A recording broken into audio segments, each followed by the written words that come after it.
Australia's cybersecurity sector is at a really critical turning point.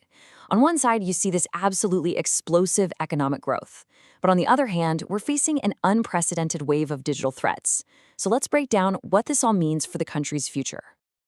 First up, let's just talk about the sheer scale here.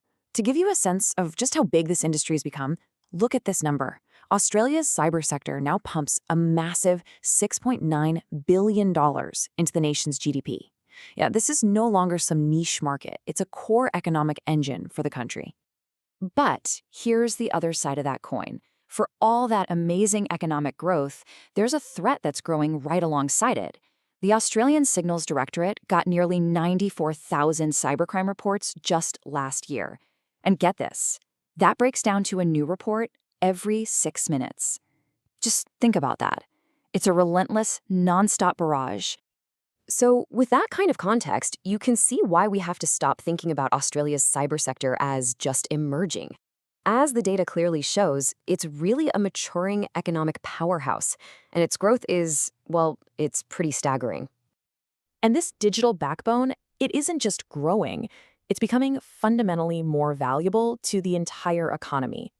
What's happening is the demand for digital trust is just exploding, and Aussie companies are really stepping up to the plate to provide it.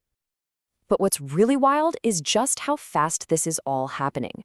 In a single year, the direct economic value it pumps into the economy, that's what we call gross value added, it shot up by a staggering 60% in a single year. At the same time, the number of Australian-owned and operated cyber companies grew by over 8%. This is an industry that's really hitting its stride. So what's fueling this intense new chapter? Well, the big answer here is the rapid adoption of artificial intelligence. And as you'll see, AI is a real double-edged sword.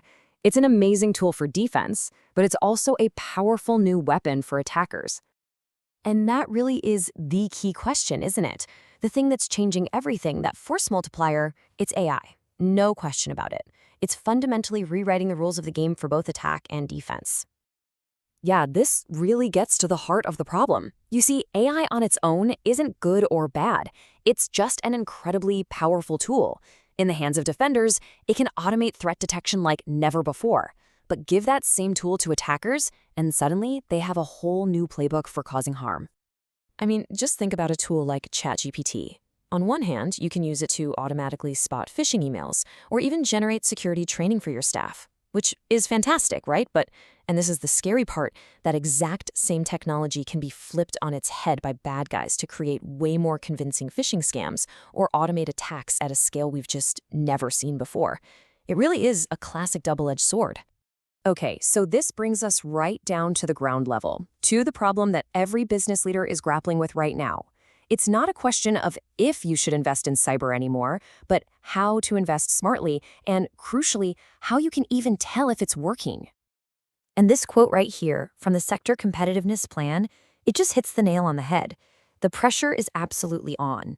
With AI booming, businesses are feeling this huge demand to adopt more complex, more expensive, and more powerful security tools.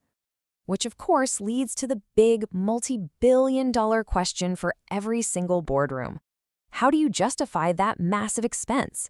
How do you prove that your fancy new AI security platform is actually giving you real measurable value? Well, the answer is all about having a clear framework. You can't just feel safer. You've got to measure it. And luckily, there's a pretty straightforward way to track the payoff you're getting from your AI solutions. And it all comes down to a classic business term, return on investment, or ROI. Now, I know that can sound a bit intimidating, but the basic formula is actually super simple. You just take the net profit, divide it by how much the investment cost, and then multiply by 100 to get your percentage.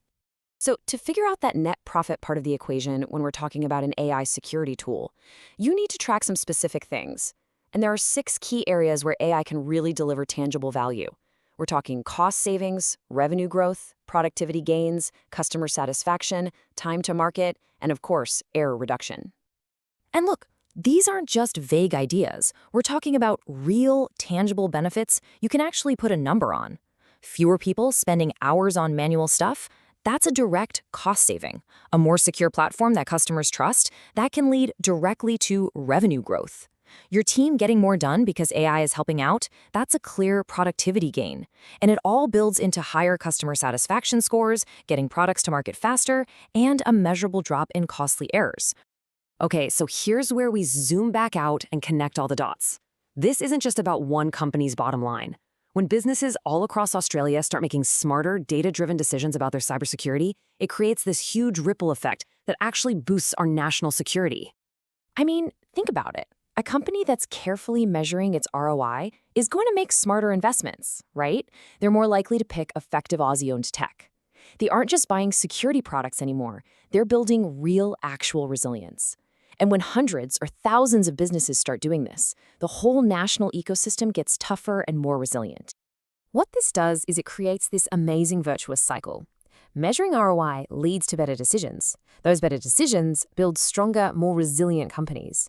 And those stronger companies, well, they form the bedrock of a much more secure Australia. So, that all brings us to the big picture, the future. The Australian government has laid out a really ambitious vision to become a world leader in cybersecurity by 2030. But what's it actually going to take to pull that off? Let me tell you, this vision is seriously bold, and it's backed by a strategy with over $500 million in investment. The endgame here is to basically fortify Australia's entire digital world, from the smallest businesses all the way up to our most critical infrastructure. So here are the big headline goals.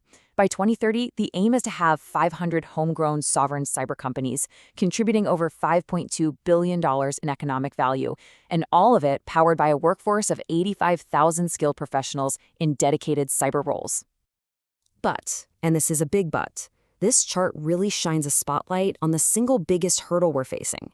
Right now, we have just over 51,000 people in those roles.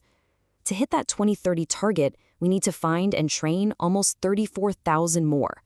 That is a huge workforce gap that we have to fill through training, upskilling, and attracting a whole new way of talent. And that really brings us full circle to our final thought for today. While the government's strategy is absolutely crucial, achieving a truly secure digital future can't just be a top-down effort.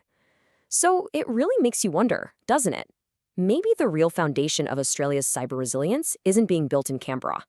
Maybe it's being built, day by day, in the thousands of boardrooms across the country, by people making smart, data-driven decisions just like these.